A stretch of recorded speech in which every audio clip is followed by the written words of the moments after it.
Welcome, welcome, one and all, to another episode of the Witness Titanic Podcast, or should I say, the Witness Titan Podcast for the time being. This is our second part of our deep dive, pun intended, into the Coast Guard's report into the implosion of the Titan submersible back in 2023.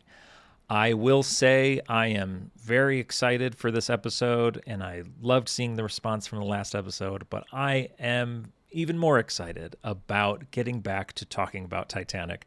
Talking about the Titan is so interesting. It's fascinating, of course, but the tragedy is so recent that it still has its heaviness to it. It still has its the tragedy just hits you so deeply because it just happened. When we talk about Titanic, there's that separation of a century, and it's helpful. You know, I can do 100 episodes of this podcast and not feel weighted down by the tragedy because of that separation. But with Titan, it's all right here still, and so I'm relieved to for this to be my last Titan content for a little while. In fact, in our next episode, we're going to be speaking to a modern witness, and I just did the interview with that witness earlier today. It went really well. It was so nice to just talk about Titanic again, and I think you will feel that way as well when that episode comes out next time. So today on Witness Titanic, we will finish what we started. We'll go through the rest of the Coast Guard's report through the fateful 2023 expedition. We will, of course, talk about the implosion. The report has causes in it at the end of the report, what they think led to this tragedy. We'll go through those, of course. There was a recording put on YouTube of Stockton firing someone in a meeting. The entire meeting was put on YouTube. I'll put the link to that in the description, but I want to talk a bit about that as well. My patrons asked a bunch of questions about Titan that they want me to answer, and so I'll go through my patrons' questions, including one that I get a lot, which is, did OceanGate have anything to do with Titanic's bow railing falling off? We will talk about that. I also, as I mentioned in the last episode, I knew a few people who were, OceanGate related, including two mission specialists.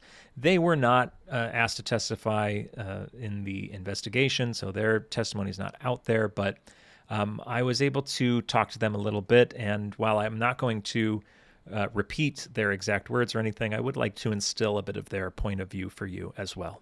Before we dive back into the report, I want to address one question that I received more than any other after that last episode, and it's a question that people have in general, and I actually had this question until way too recently. I was watching the documentaries and realized I don't really know the answer to this question. Technically, I can guess what it is, but and I thought I would just explain this right now, and that is what was with the obsession with carbon fiber? Why was Stockton Rush so intent on using carbon fiber that even when it failed, he said, no, we're doing carbon fiber again? What was the deal with that? So anytime somebody is trying to turn an industry on its head and be a disruptor, be an innovator, as Stockton clearly wanted to be and was very vocal about it, he was very proud of not following the usual guidelines of deep sea exploration, like, a titanium sphere, for example.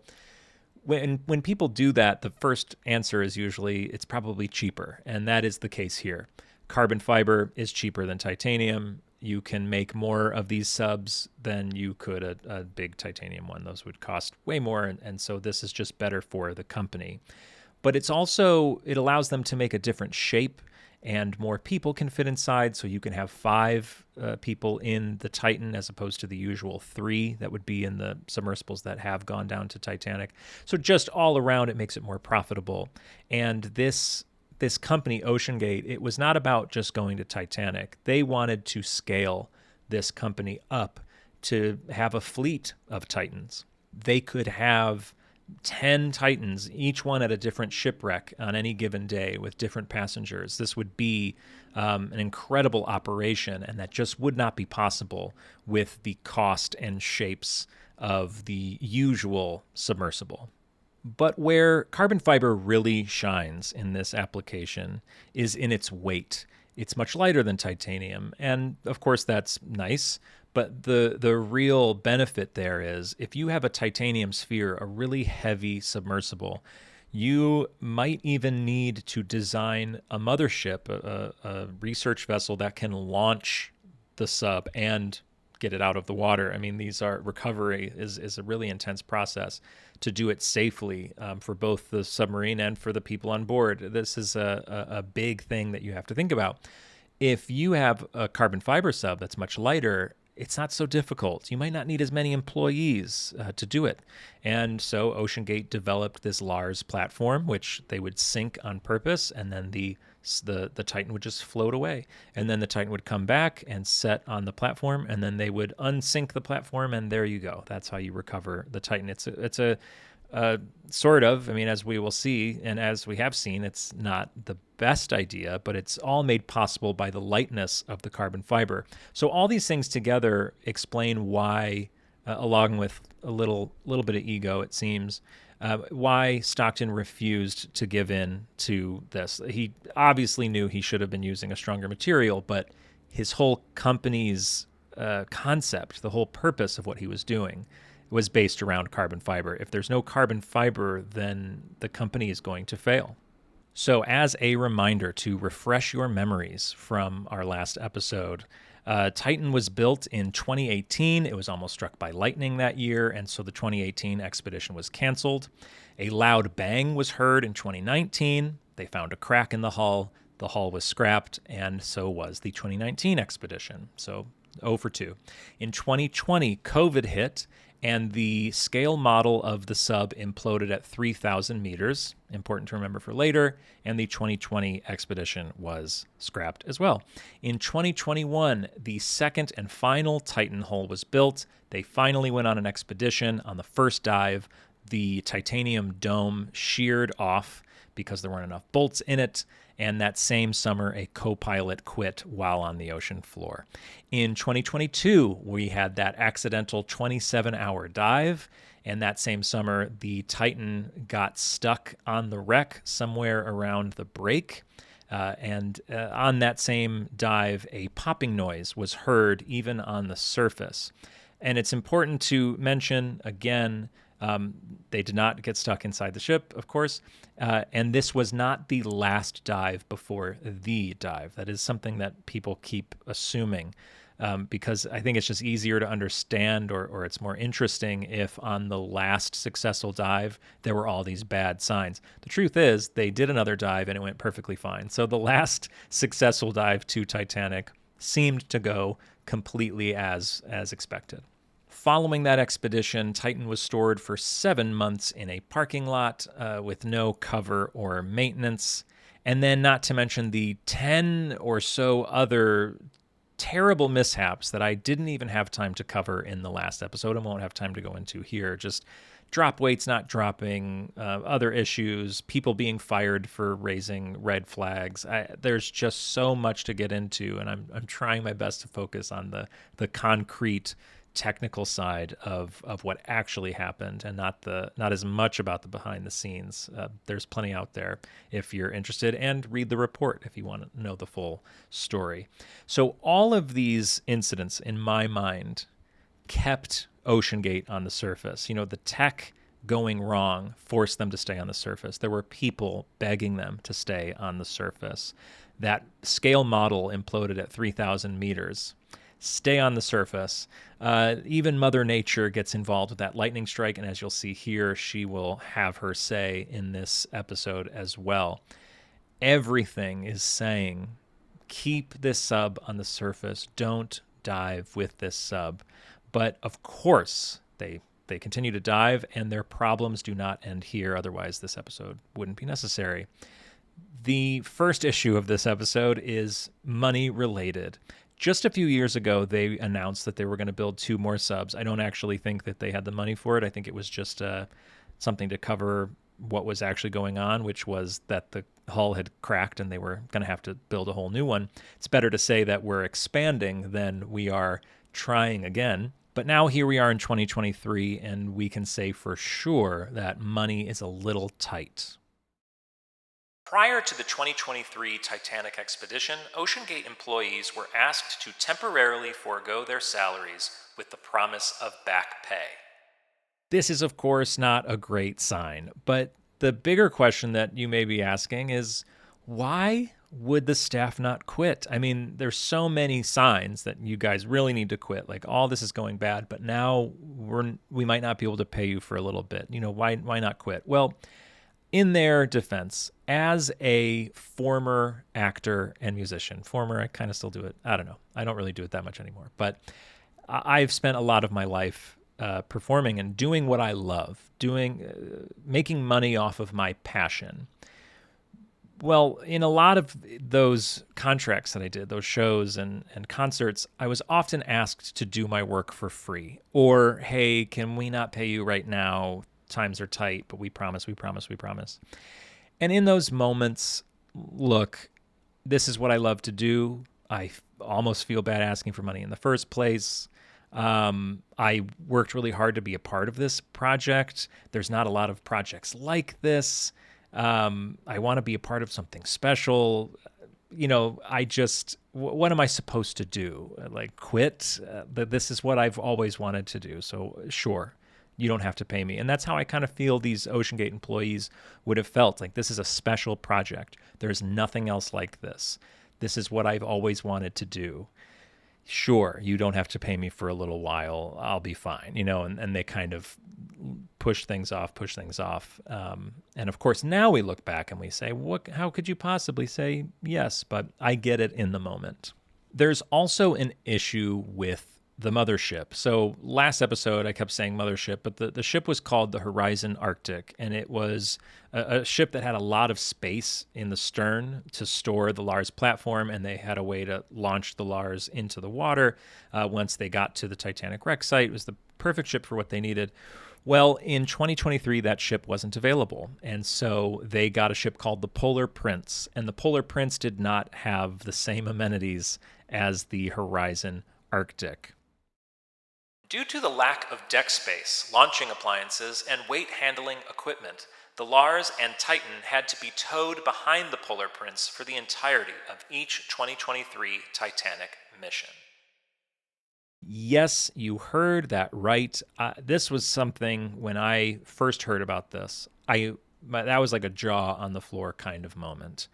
That this expensive and sensitive submersible, as I keep saying, that's making cracking sounds, that was stored in a parking lot all winter, is going to be towed to the wreck on the back of a small platform. It is a 370 nautical mile trip. And that whole trip to the wreck, it will be hitting wave after wave after wave. And there's going to be 5 missions. So that's 10 trips back and forth. And as we will see, weather will get to be an issue and they'll have to go back and forth even more. That's a lot of wear and tear on this Titan submersible. The reality is, whether it be the popping sounds from last episode, the winter spent in a parking lot, or being towed to the wreck on a barge, essentially, the thing that we can know for sure as we start this 2023 expedition, the next group of divers that get into the Titan and go down to Titanic, they are going to be the unlucky few that will be forever synonymous with Titanic herself.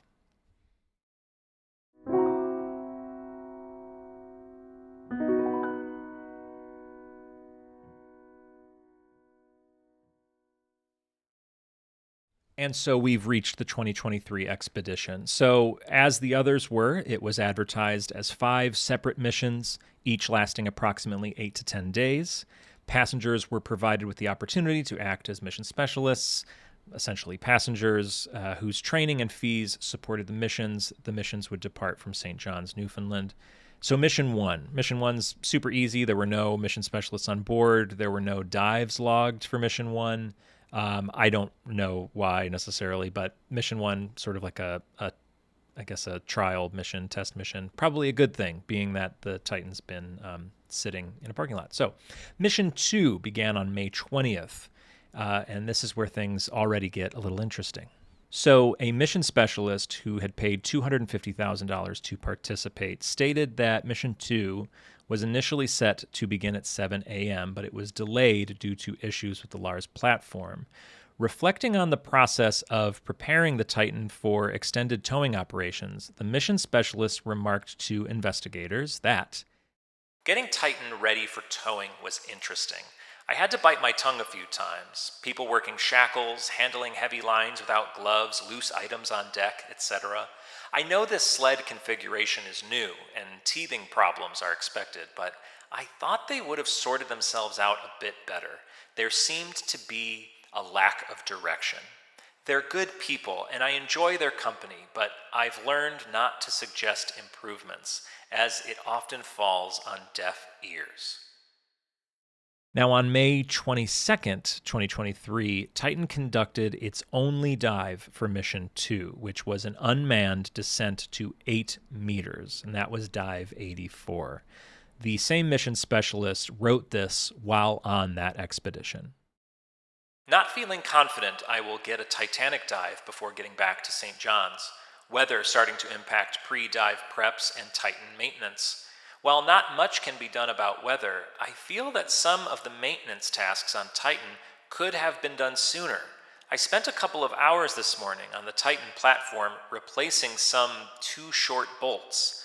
Good to be actively working as part of the crew, but this and some of the other tasks that need to be done pre-dive really could have and should have been done days or weeks ago. So we get to Mission 3. On May 29th, Mission 3 departs from St. John's. They did 2 test dives. Neither of them left the platform successfully. On June 3rd, 2023, the Polar Prince arrived at the Titanic wreck site. Due to the adverse weather and sea conditions, no dives were conducted at the Titanic site, and the Polar Prince subsequently departed the area and began the transit back to St. John's. On June 5th, 2023, Titan conducted Dive 86. The dive was approximately 140 miles to the north of Titanic's wreck site and went to a depth of 10 meters and never left the Lars platform. With no successful dives so far on the 2023 expedition, a mission specialist who participated in Dive 87 stated to the investigators that they felt Mr. Rush was beginning to get antsy and clearly frustrated, and that Mr. Rush made the statement, "I'm going to get a dive in, even if it kills me." Enough said about that, I suppose.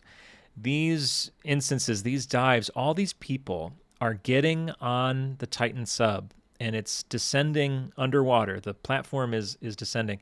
And for some reason, it never gets off the platform. Whichever dive successfully gets off that platform is going to be the dive.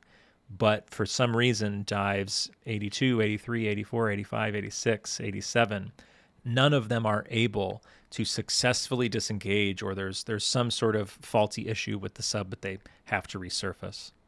This brings us to Mission 4, the most interesting of the missions so far. So on June 7th, the Polar Prince departs St. John's, and the tow line that was towing the Lars platform and the Titan got caught in the propeller. This caused a whole kerfuffle, as you can imagine. And on June 12th, 2023, OceanGate logged an aborted dive, Dive 87. So we have reached the dive before the dive. Dive 88 is, of course, the dive that we're all here to talk about. And this is Dive 87. And all they wrote is that it was an aborted dive. And that is not all it was. On this aborted Dive 87, 2 of the mission specialists, who happened to be a married couple, they told the investigators that while the dive was beginning and the Lars platform was descending, there was some issue with the sub, and Rush mentioned that it was not a big issue and they would just quickly return to the surface and address it. Once the Titan and Lars platform began to ascend, there were some issues with the air tanks and the ballast systems in the platform. And while the Titan was partially out of the water, it was attached at one end of the Lars platform, but not the other. And the waves were causing the other end to go up and down. And it just created this very dangerous situation for those inside. Here is a bit of testimony from those 2 mission specialists on board. We were all braced in the front, and suddenly we just flew up into the air. It tossed us like laundry. The other mission specialist was upside down. We ended up going up at a 45-degree angle and then slammed back down violently. I was holding onto the handle, but it was a rough ride. We felt like we were free, then we'd slam back down. It was jarring, very jarring. Mr. Rush was yelling, "Why is this not getting resolved?" He was really upset because he couldn't do anything to help. He was really concerned that the pins holding it would snap. The mission specialists who participated in Dive 87 as a couple testified to the investigators that they were concerned that the Titan's hull could have been damaged and potentially fractured during the incident. When they approached Mr. Rush with their concerns, he responded by telling them that the Titan was basically indestructible and that he wasn't concerned at all about the banging and the accident that they had experienced because the Titan was completely safe. This is one of those moments where you almost have to laugh. To say that your sub is indestructible while you are attempting to dive to the unsinkable Titanic. I'm not big on comparing the two too much, but in that instance, it's almost fate intervening. It's hard not to feel that way. It's easy to understand why the newspapers of 1912 went so bananas over the phrase unsinkable in the Shipbuilder magazine and why we still talk about it to this day. Because when you hear someone like Stockton Rush say that their sub is indestructible one dive before their sub is very much destructible, it's hard not to let the mind make it grander than maybe it really was. This event that you just heard about, this being tossed around like laundry, it was described by the OceanGate employee that was on board at the time as jaw-breaking, and the event lasted 45 to 60 minutes. And after all of this, OceanGate did not file an incident report related to the Dive 87 malfunctions. And again, they just listed it as an aborted dive. That is not a great sign as a company in terms of safety and regulations and all that. So prior to Mission 5 of the 2023 Titanic survey expedition, the Titan had been towed approximately 2,958 nautical miles across the Atlantic Ocean and had not completed a dive where the Titan was able to successfully depart the Lars platform. It's just going so terribly for OceanGate at this point. And now they're heading into their final mission of the summer. And their goal is to just get somebody down to Titanic. And so we begin the fateful Mission 5.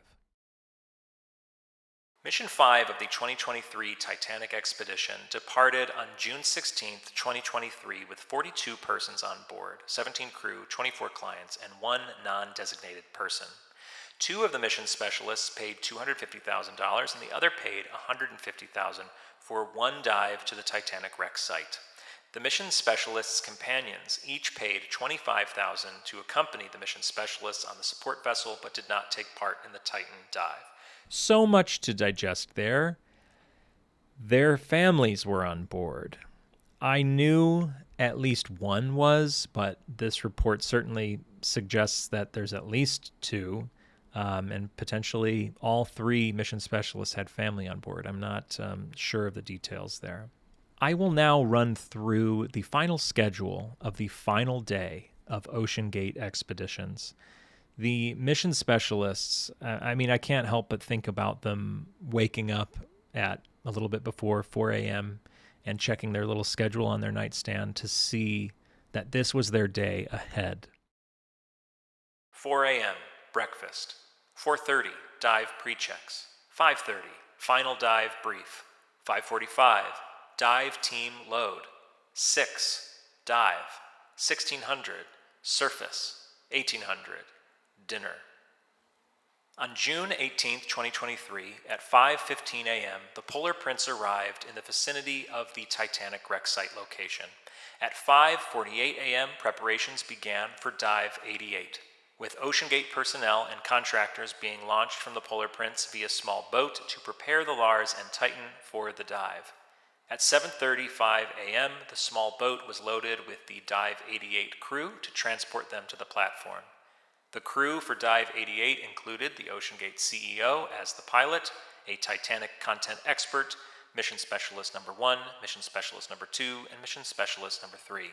At 8:30 a.m., the participants for Dive 88 were loaded into the Titan, and the forward dome was secured, sealing all 5 inside the Titan. At approximately 9:14 a.m., the dive commenced as the Titan disengaged from the platform and began its descent toward the wreck site. This is the first time that the Titan had successfully disengaged from the Lars platform since Dive 81 back on July 19th, 11 months earlier. In between, all it has done is sit in an unprotected parking lot for 7 months and towed across 2,958 miles of Atlantic Ocean. But from what I hear about this expedition, when Dive 88 successfully got away from the platform, the vibes were great on the Polar Prince. We finally got someone in the water. Weather had just been a problem in every expedition until this point, that we finally did it. We got someone in the water. What a lucky group. So from this moment, Titan will never be seen on the surface in one piece ever again, neither will the 5 individuals on board. All that remains of this story are the communications between the Titan and the Polar Prince. And what's so fascinating to me about these messages is, much like Titanic's wireless messages, these are the final words of Titan. And how interesting that both with Titan's final words and Titanic's final words, because of the limitations of technology, they had to be short coded messages. Often one letter here, a couple letters there. So I'm just going to read them in full here so we can hear Titan's final conversation. At 9:53 a.m., communication was lost with the Titan, and as a result, the Polar Prince sent the communication, "Do you see Polar Prince on your display?" The Titan did not respond, and the Polar Prince sent the same message multiple times over the next 13 minutes. At 10:08 a.m., the Titan responded with a simple K, indicating a communications check. Polar Prince responded with, "Do you see Polar Prince on your EvilLogix 24 display?" 2 minutes later, the Polar Prince sent a follow-up text directing that, "I need better comms from you." At 10:11 a.m., the Titan responded, "Yes, lost system and chat settings. This is PH."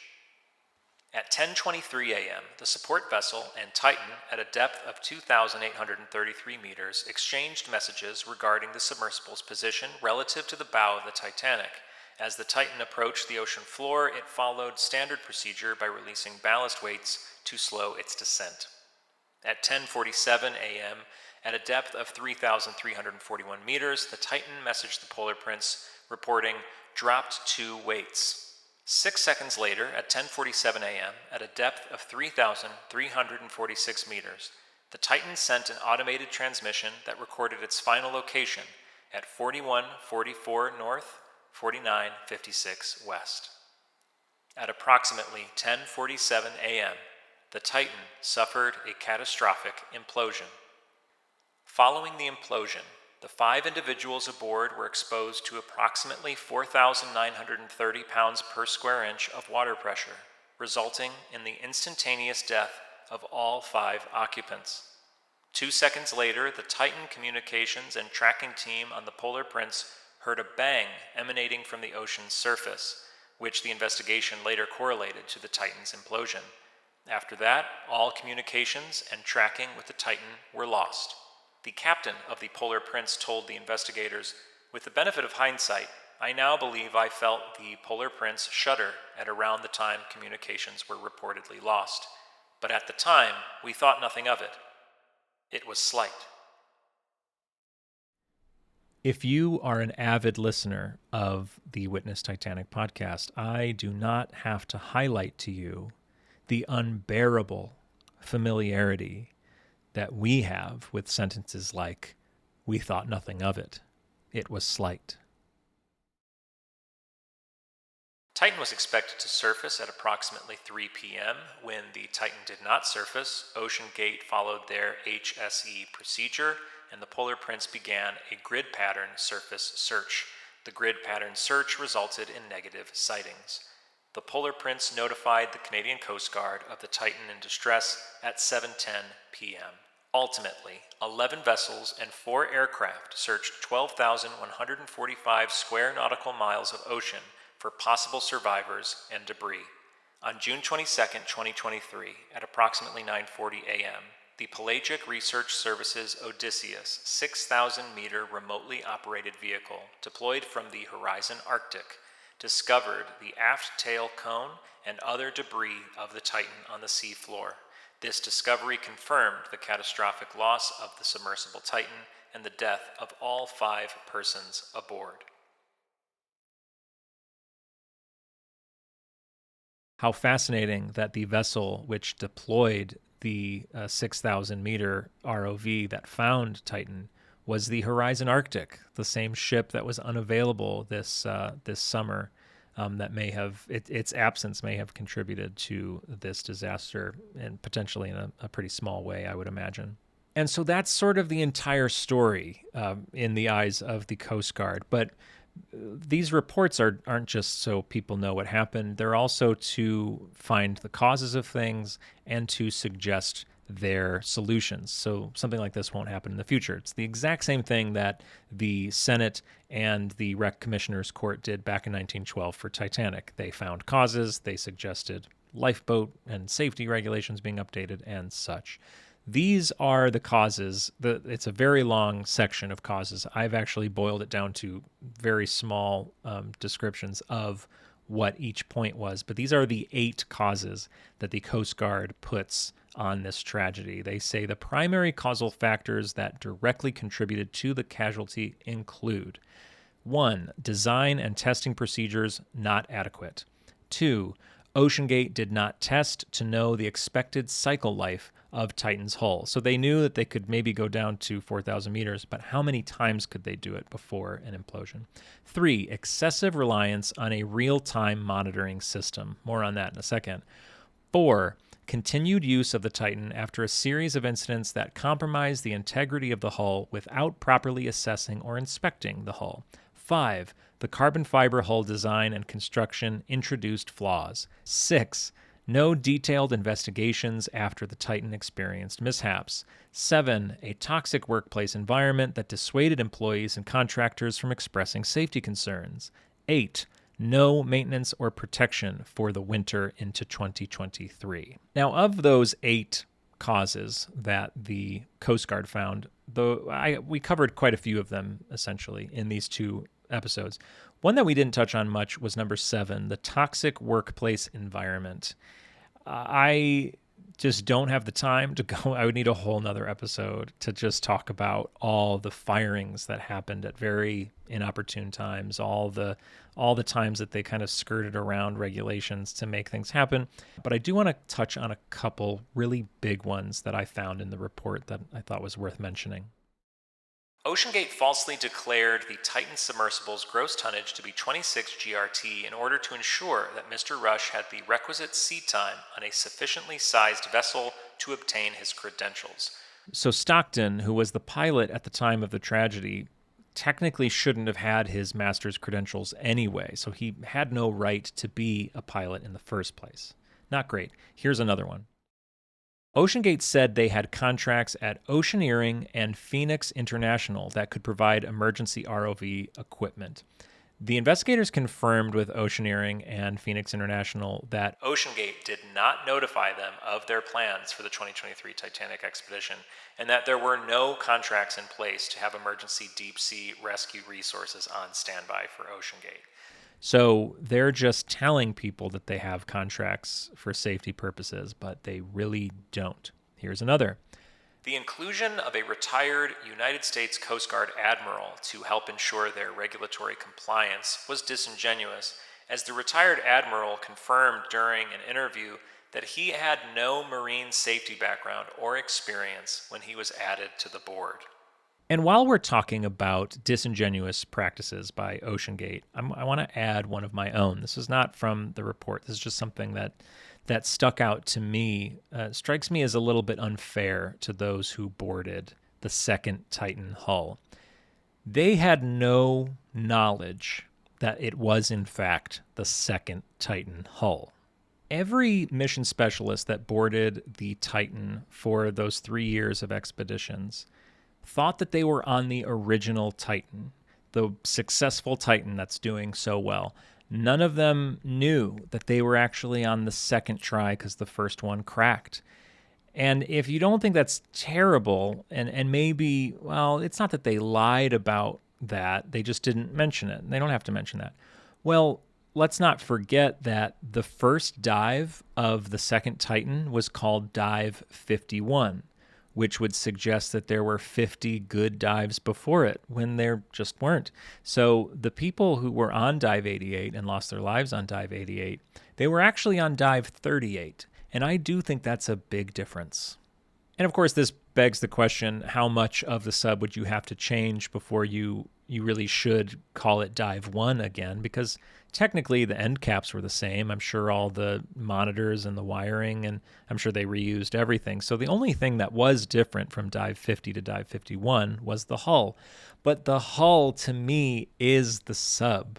I feel like, to make this a Titanic comparison, it would be like taking Titanic and keeping all the furniture, all the paint, all the masts and wires and rope and wood, keep everything the same. The only thing you're switching out is the entire steel structure. To me, that's a new boat. And I was actually able to ask both mission specialists about this, and they both said they had no idea that there was a first sub, that it cracked, and that it got replaced, and that they were actually on OceanGate's second try at the Titan. And to me, it's sort of impossible to talk your way out of that for me, that you're going to call this Dive 88, and you're not going to tell them that the first one technically cracked, and you're not going to tell them that you technically never built a scale model that didn't implode. Now, if they had built a scale model and it worked perfectly, then they could say, yeah, the last one failed, but the one that we have, that you're on right now, we built a scale model of it and it didn't implode, but the scale model they built imploded. So there's just no way out of this for me. So the next topic I'd like to touch on is this meeting with David Lochridge that is now on YouTube. And again, I'll put the link in the description. David Lochridge was the director of operations, of marine operations, I believe. He was the chief pilot of OceanGate, and he was supposed to be the person taking this sub down to Titanic each time. He was an expert in his field. He had worked for a lot of companies. When he goes through his resume and his testimony, it's extensive. He was fired when he brought up his concerns with Stockton about the sub, that it didn't really meet any standards that he was used to. This whole meeting is on YouTube. It's 2 hours long. It's fascinating to listen to. I want to just share my takeaways and then share a couple fantastic quotes, tragic quotes. So my big takeaways were that Rush is super smart, as I said earlier in the episode, if I don't edit that part out. He's super, super smart. He knows a lot. He is an engineer. He went to school. He knows what he's doing, sort of. He admits multiple times, as you'll hear here in a second, he admits that what he's doing is super dangerous, and he wouldn't do it if it weren't for one thing. There is one element of this entire company, of this entire operation, that Stockton is putting his entire faith in, and that is the real-time acoustic monitoring system. I mentioned it in episode 1. It's those little microphones all over the ship that are picking up sounds, and they can look at that data, and he claims that that is going to keep them safe. And if it wasn't for that, then yes, this would be dangerous. But we've got this real-time monitoring system, and you can hear it in these quotes. I'll read these quotes to you to just show you, like, if you want a question about why Stockton was doing this and why he kept going back down, why he was taking innocent people down there, this is your answer. I would never recommend anyone doing this if you couldn't tell the health of the hull from day 1 to day 2. That is the crux of what we're doing. And that's why we spent so long doing that. That's why we had PhDs analyzing the data, and that's why we did the tests at the University of Washington, because if you don't do that, all of the concerns that David points out are legit. With acoustic monitoring, you get away from that. Now, if it fails, then you have to stop. And it's again, this is not something that just happens all of a sudden. It doesn't just implode. It screams like a mother before it implodes. If somebody comes and says, I don't believe this acoustic monitoring, I just don't believe it, I don't like electrons, I don't want to hear it, then they shouldn't dive this period. If you don't have confidence in the acoustic monitoring as a method of detecting failure in carbon fiber, you shouldn't go on the sub. I have no desire to die, and I'm not going to die. What may easily happen is we fail. I can come up with 50 reasons why we might have to call it off, and we fail as a company. I am not dying. No one's dying under my watch, period. Stockton says the word acoustic 26 times in this meeting, and they all sound like that. He admits so many times that what they're doing is dangerous, and that what David's issues are legitimate. And I would be terrified too if I were you. But what you're not understanding is the acoustic monitoring system is going to keep us safe.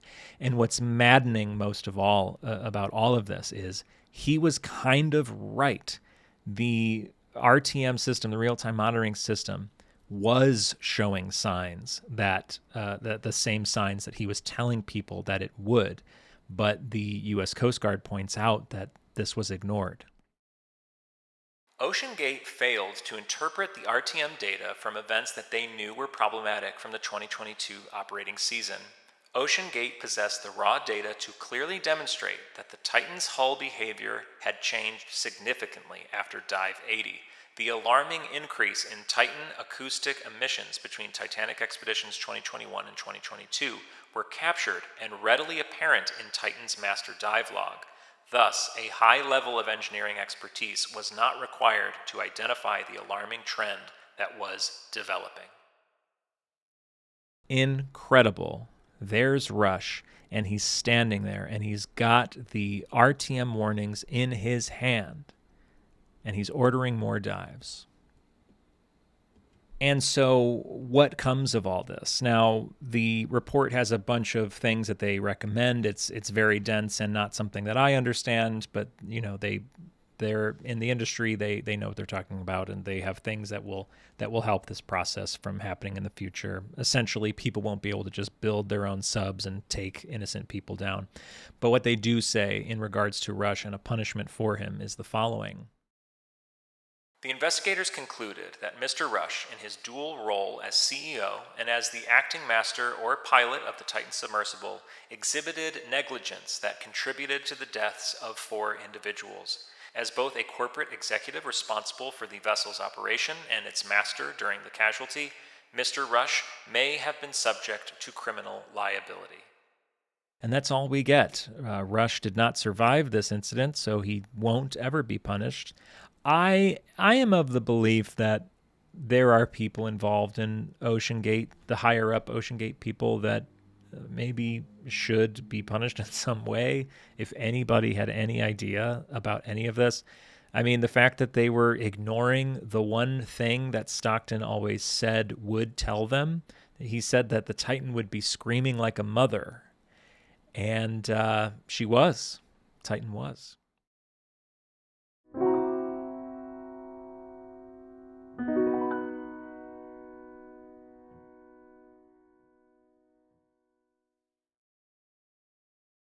Now on to some questions. I asked for questions from my patrons so we could dive into some deeper topics here. So I'll just read through a couple of these. Carter asked, being that I was on the 2024 expedition, which was down there just a year later, if any of our time was devoted to the Titan area where the Titan wreck was found.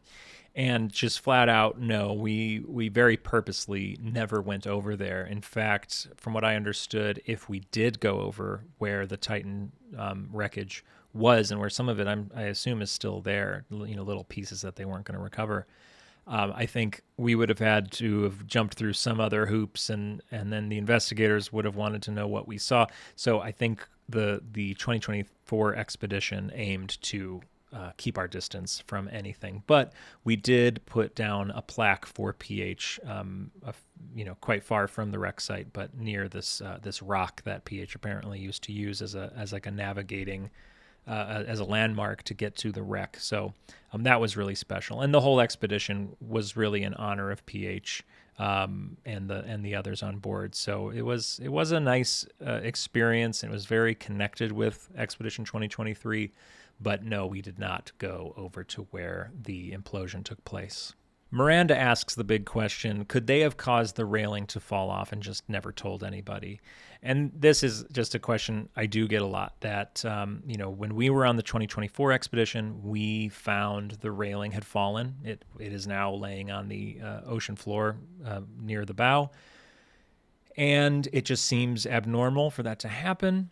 And so obviously you think, who knocked it over? Well, I can at least say, because I was there watching the cameras when we arrived at the bow, I was very excited to see the bow for the first time. When we pulled up to the bow, the railing was on the ground. So I can assure you it was not our expedition. People have pointed out that over the years, if you look at photos of that railing, it seems to be leaning and leaning and leaning, and clearly it just over time it slowly fell. And I agree with that over time it's been falling, and I think it fell on its own. Whether someone bumped it to make it begin that leaning process is up in the air for sure. Jakob asks, I always wondered why the most seasoned and experienced person, a true legend, may he rest in peace, among the Titanic enthusiasts, entered the whole OceanGate deal. He's of course talking about PH. That is probably the biggest question about all of this is why was PH down there in the first place? And I've had a lot of discussions with various people about this, people who knew PH, and we will never know. But there was an interesting, a few people mentioned this to me, that if you ever asked PH why he was still diving, at his age, why does he keep, what is he learning every time he goes back? Like, what's the point of returning time after time after time? Why not go look at some other shipwreck? And he would tell multiple people that he was doing this to inspire the next generation. And, how better could you inspire people than through Titanic? So that could be the explanation as to why he was working for OceanGate, that this was just an opportunity to inspire more people, to take people down to Titanic, inspire them, maybe make them into divers themselves. And that's a pretty respectable thing. And then there's also this other possible explanation that I've heard and I've thought as well, is when an operation is questionable and things aren't going great, it's hard to step away because if I'm not here, it's just going to fall apart and someone's going to get hurt. As long as I'm here, I feel better. I almost feel responsible for the next expedition that's going down and the next expedition that's going down. So there's a few possible explanations why PH was down there, but all I can say is, regardless of who I speak to, PH was just beloved across the board. So that's one nice thing about this is that PH was a very loved guy in this community. All right, I'm saving this for last because this is the thing I want you to take away from these two episodes more than anything, and that is these mission specialists that I spoke to. I spoke to two of them. One of them I would describe more as the millionaire vibe. I don't think he technically was a millionaire, but he's a rich older man, so he fits that sort of trope. The other one was just a normal person, somebody who saved up their money to do this because this was their dream to do. So those people did exist, and it's something that people aren't quite understanding about the OceanGate operation, is that not every single person was a millionaire. Not every single person was some adrenaline junkie with a lot of money to lose. Some of these people were just normal Titanic people who saved up a lot of money. Now they're of course more well off than your average person because they're able to save up this much money. Like I personally could never, but they were essentially just like you or me. And though these two were quite different, financially they were very different. The reasons they were there were very different. You know, the rich guy, it was really just an opportunity to experience something that no one else could. I think when you have a lot of money, it's hard to spend it on something that really makes you feel something huge. And this is one of those things. Stockton said it in one of the documentaries that more people will go to the summit of Everest today than have ever been to Titanic. So it makes Titanic so much more enticing to somebody who could buy whatever they want. And so that's why that person might go down while another is going down because they love Titanic. So they're very different, but they both ignored red flags for the same reason. And they both told me this essentially, that they wanted to go so bad because they went all, they got all the way out there. They spent all this money. They wanted it so bad. It was a dream of theirs to go, that they were willing to kind of ignore certain things because it would be such, like, how do you admit that you wasted money, to be out there about to get on the sub and go, I can't do this. I don't feel safe. No, you're going to go through with it. The money's, it's been spent and you're here. We're going, whether you're having cold feet or not. They both wanted to contribute to history. They both wanted to get diving experience and work with someone like PH. They both talked about the science experiments that OceanGate was running, and it just shouldn't be on them to know whether it's safe or not. Like, how dare they trust these experts that told them that it's a safe thing to do? Neither of them knew about the conference with the community outcrying against OceanGate. Neither of them knew about the parking lot. Neither of them knew about the second attempt at making the sub. I'm not afraid to say I would have done the exact same thing. If I had the money, I absolutely would have given it to Stockton Rush to take me down to Titanic, to see Titanic with my own two eyes, to feel a part of something special, to do something that I'll never forget, to have the experience of a lifetime. And he's telling me it's super, super safe, and he knows way more about engineering than I do. He's got a whole team. He's got all this money. Why wouldn't I go? I have no trouble understanding these mission specialists and why they went. It's why wouldn't they? It was advertised to them so well. So if you take nothing away from this podcast, these two parts about Titan, you can hate on Rush all you'd like. You can hate on the upper crust of OceanGate, not the employees, the students that they hired. I don't blame them. Like, they're just kind of doing what they're told. But you can blame the people in charge all you want, and of course Rush. But these mission specialists, regardless of their income, regardless of why they were down there, we shouldn't be happy that a few of them were lost. We shouldn't be indifferent about it, and we certainly shouldn't think any less of the mission specialists that boarded Titanic and survived to tell about it. At the end of the day, they were there to do something great. They boarded a vessel with confidence because they were told that they could. And overnight, their grand adventure became the news story of the age. And none of this is all that dissimilar from the 2,208 individuals that we usually talk about on this podcast. So I think if there's anyone that the viewers and listeners of this podcast should be able to understand, it's the mission specialists. So let's not be too hard on all of them. So folks, that's it. This was very long. I've been recording this now for like 3 hours, and I'm going to have to cut it down, and there's so much work ahead, and I'm so behind. So to everybody out there, follow, subscribe, share, do whatever, show your support. Join on Patreon if you want more episodes like this. Let's take a Titan break. Let's please talk about Titanic again. And we will next week with a modern witness. And then after that episode, we have a fun 1912 classic survivor of Titanic prepared to give their testimony to us. So please be kind to each other, Titanic community. I'll see you in the next episode. I'm James Penca. Have a good rest of your day.